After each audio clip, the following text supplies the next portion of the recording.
Hey everybody, it's Dr. Phil. We're going to take a look at glycolysis without memorization of structures, more on a logical pathway.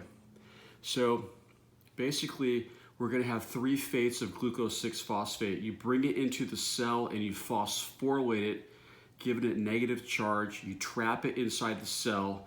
This phosphorylation event is also performed by hexokinase, which uses ATP. But once you phosphorylate glucose into glucose 6-phosphate, it can have three fates. It's not necessarily committed to glycolytic pathway. For example, you can make glycogen, which is a storage form of glucose. You can also take the glucose 6-phosphate and oxidize it into the 5-carbon ribulose 5-phosphate that you see on the right, and that's the pentose phosphate shunt, or the pentose phosphate pathway.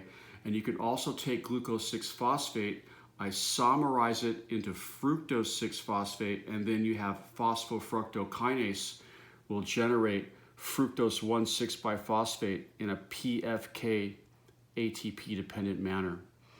And so then once you generate fructose 1,6-biphosphate, those carbons are committed to glycolysis, and you see the next additional steps are all involved in some oxidation events of glucose, which will create reducing power and or ATP, and you ultimately end up with the penultimate phosphenyl pyruvate, which is converted into pyruvate by pyruvate kinase.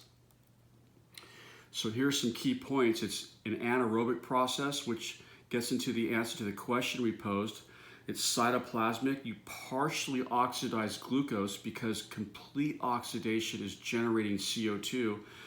Glycolysis only deals with 3 and 6 carbons, occurs in all cells. I mentioned that PFK is a committed step. It's also integrated into other pathways, as I showed you with glycogen synthesis, as well as a pentose phosphate shunt.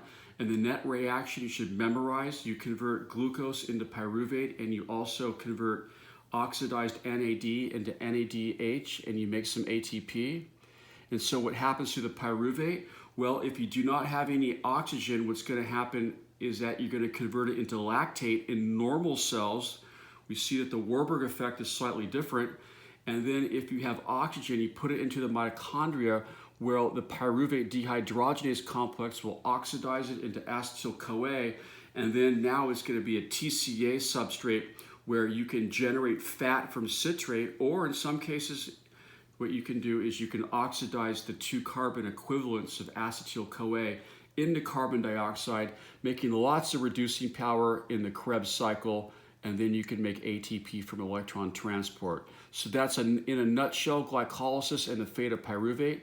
Come check us out at medpathway.com.